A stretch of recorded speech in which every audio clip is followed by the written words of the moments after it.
With the word of the day being brand and branding, 2019, 2020, Supernova, free bands.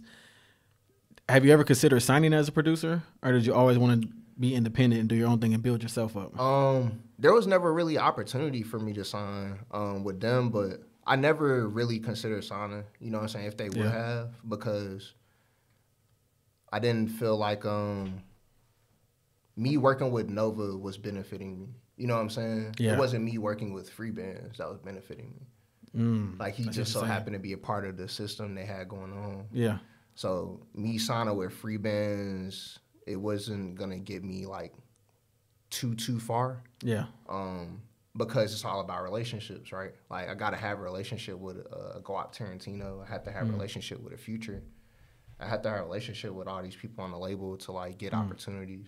Right. And their relationship wasn't really there because I'm living in North Carolina. And when I come, I'm coming to work with Nova. Yeah. I'm not really worried about working with, you know what I'm saying? Yeah. I'm coming to, you know what I'm saying, make sure my artist is straight and he got everything he needs. So, yeah. Yeah, I always thought the independent route was, like beneficial in terms of learning and not tying yourself to anything too soon, you know. That's smart. You got to build the brand though. That's the last podcast we kept talking about. Build yourself up so you have some type of leverage. If you do want to sign one day, you can have, hey, these are the projects I worked on. These are artists, worked with Supernova, free bands, blah, blah, blah. Right. You know what I'm saying? Do you ever want artists for yourself one day, like sign somebody under you? Man, I think I'm like inching in that space right now for real. Yeah. Because it's like a business. Like this year, like I've been like this 2023, so like this year my focus is infrastructure, right? So like I want to be able to take our artists, like Donnie Parks, for example. He came to me like around 2019, 2020. Okay. You know, I wasn't getting a whole lot of sessions. And when he started coming to me, I was like, yeah, bro, just hit me up when you want to come back. The first time he came, he hit me up the next day. He was like, yo, you free? I was like, yeah. He was like, all right, I'm going to come over. Yeah. So I just kept working with him, and we've been working together for like years now. But I do want to have like an infrastructure to like put an artist through. I'm like, all right, bro, you did a song with me.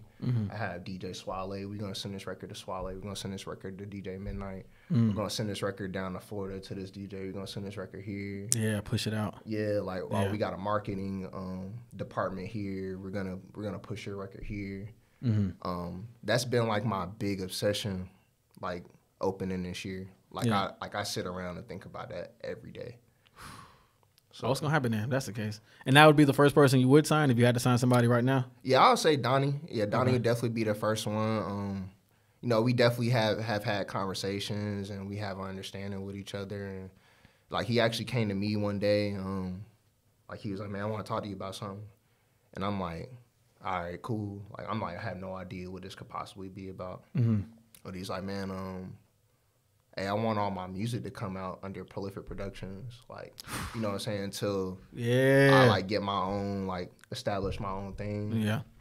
And I was like, man, that's dope. I was like, bro, you the first artist to tell me that, bro. Yeah. I know I had worked with, like, multiple artists, you know what I'm saying, but he was the first one that was like, yeah, I want to be under, like, Prolific Productions, bro. So it makes sense. And that's one thing I try to stress to artists. And, you know, people, egos out of control right now. You need to find a DJ and a producer that you really work with and that you would not give up everything, but essentially give your catalog to. Not necessarily like a money front, but just like, yo, all my records, go through Prolific. All my records, go through Swale. Swale, you want to hop on it? You want to chop something up? You want to, you know what I'm saying? Right. But everybody is just like to themselves. Like I said, not networking or not wanting to branch out. It's just like, no, I'm an artist. This is how I do it. I'm going to do it my way. And it normally doesn't go anywhere, as we see. You have to branch out. Yeah, it never does, bro. Yeah. It'd be tough on artists, bro, because it's like an ego game, bro. It's a pride game. It's an ego game, man. It's disgusting. It's like people, they kind of like miss the gist of like what's really going on, and you can kind of tell where people are at in their career. When we start talking about certain topics like this, you can kind of tell where somebody's at in their career. Facts. By the way they like answering the questions and what approach they're taking to the conversation. So, Facts. But yeah, you gotta have it like.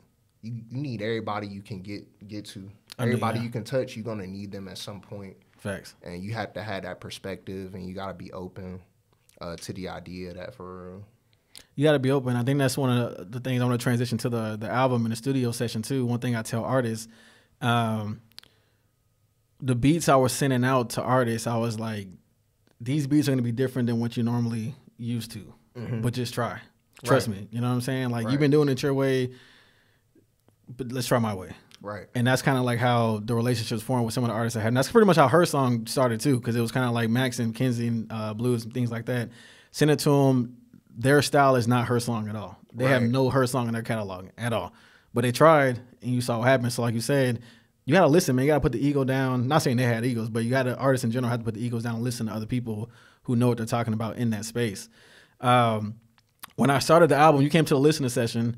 You only came to one? I think I came to one. Yeah, I think I came to one. So we had like 3 or 4. And I went to a few of the recording sessions. I think I went to like... I'm sorry, yeah, my fault. Not listening session. The recording sessions, I'm sorry, yeah. You came to one recording session, you came to 2. I think I came to 2. I think I was able to come to 2. And then we had a mixing session as well. Yeah, because you came in the small room at first B, and I think you came to A. A was like the big one. Yeah, A was a big one, and you got I can't remember what song you was mixing that day.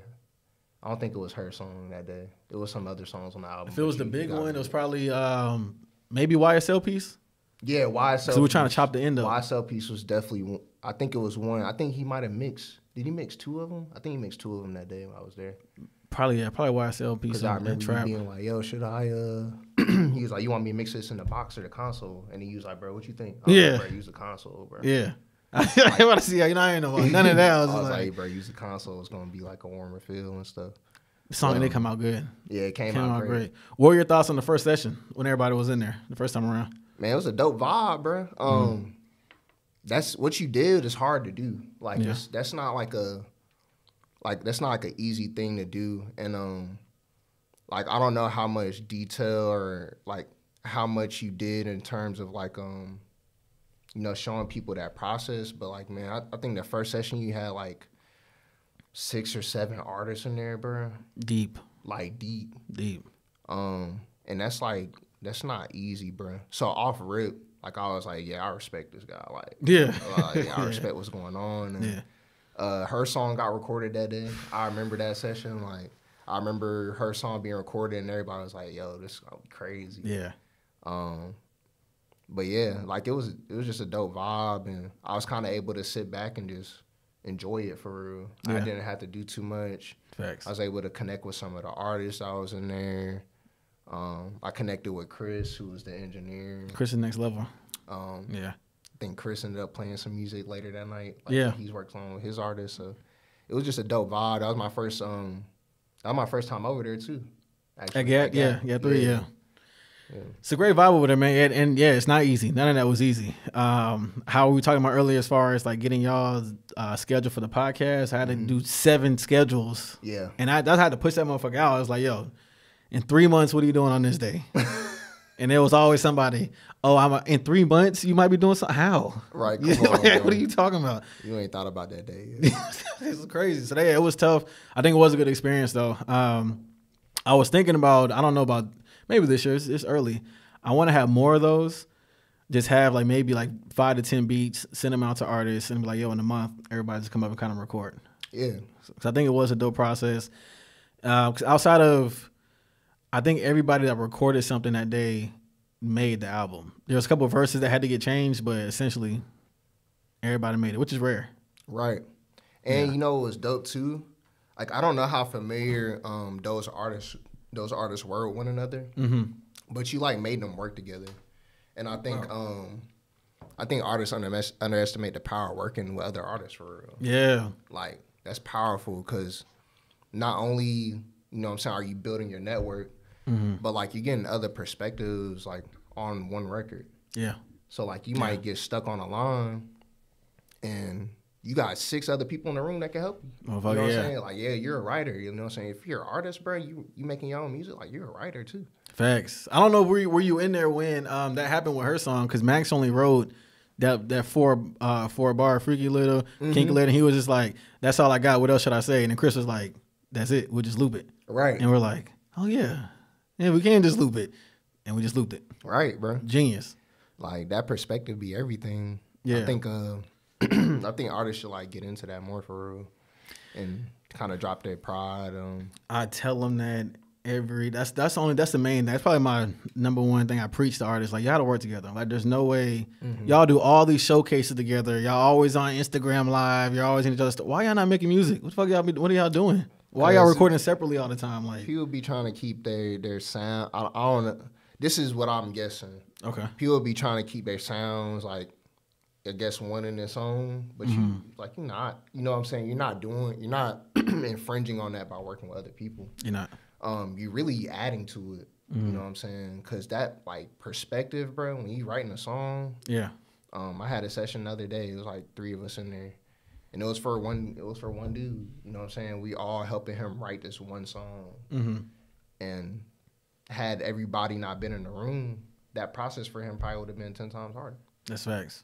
So it's you just need that perspective. Like that, I feel like perspective is everything when it comes to putting a record together for real. You need help, man. It's okay for help. It's okay to ask for help. Right. It's okay.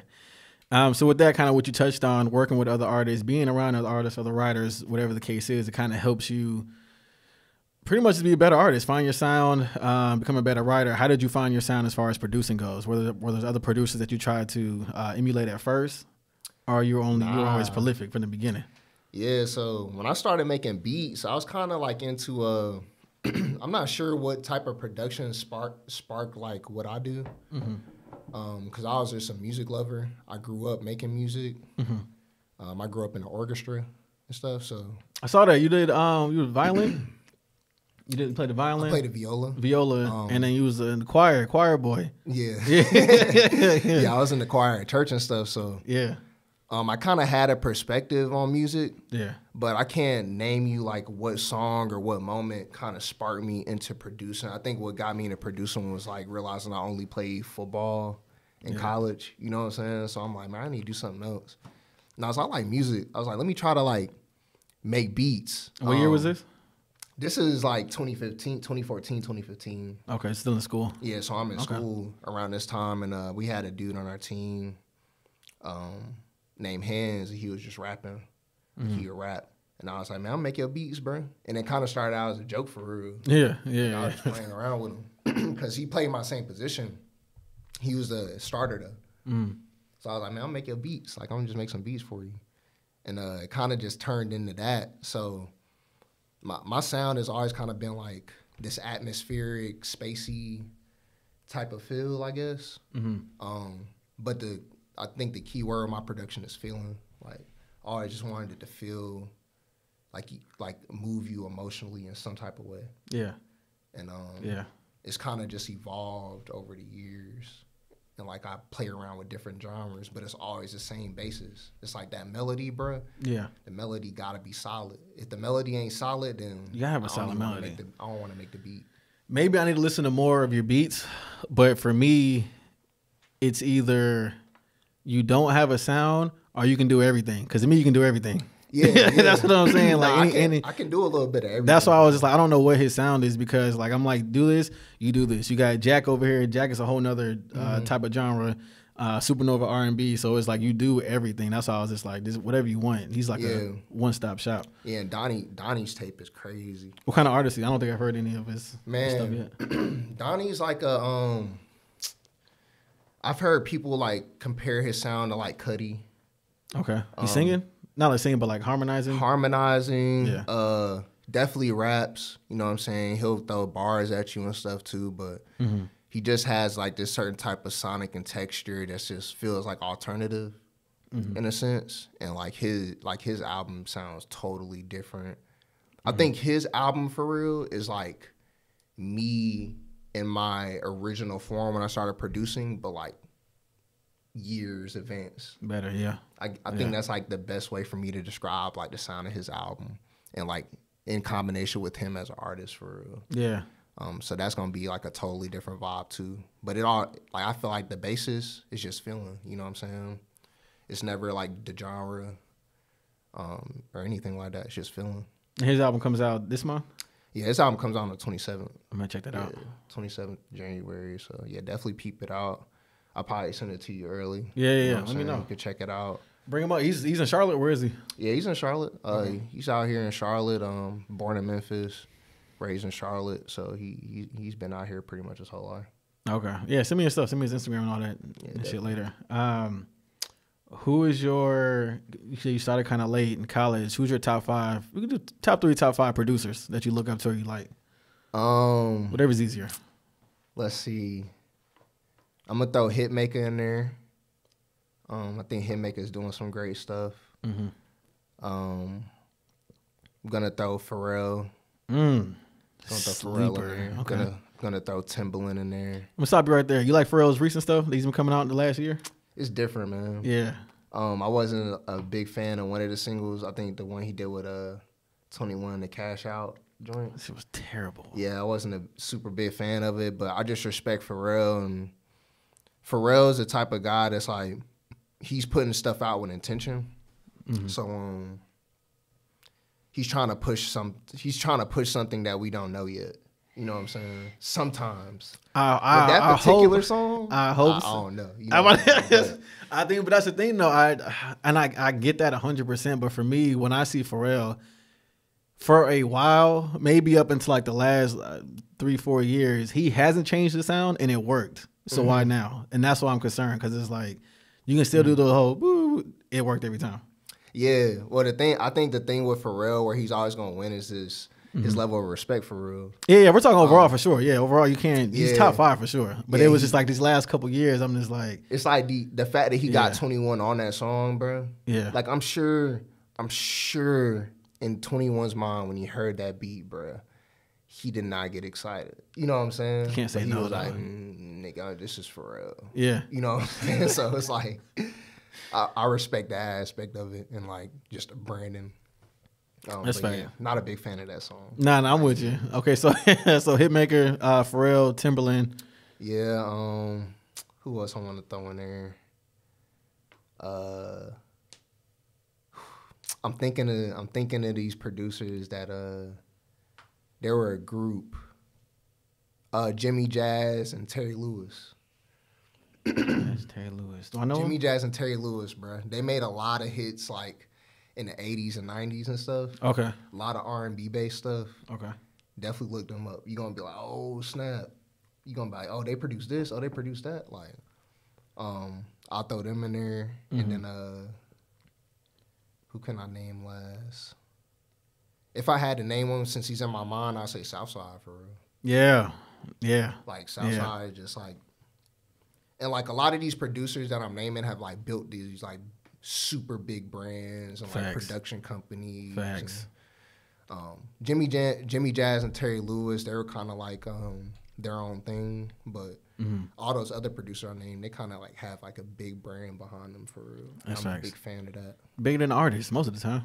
Honestly, way bigger actually, than artists. Yeah, like, yeah. Hearing the Metro tag, I didn't throw Metro in. I respect Metro a lot, but like just hearing certain tags, like bigger than the artist. Nigga, that song's out of here. Yeah. You know what I'm saying? That's a fact. I think for me, because I'm from South Carolina, so I'm more of the South-based. Mm-hmm. Mine's all like trap niggas. So mine's like Southside, Lex, Metro, the whole 808 Mafia, guys like that. I'm trying to need a 5. Throw Zaytoven in there. Oh damn, Zaytoven. Yeah, man. I forgot about Zaytoven in mine. You ain't gotta feel bad. Mine's all just trap folk that they changed the game though. All of them changed the game. Definitely. They shifted it. Okay, that's dope. And then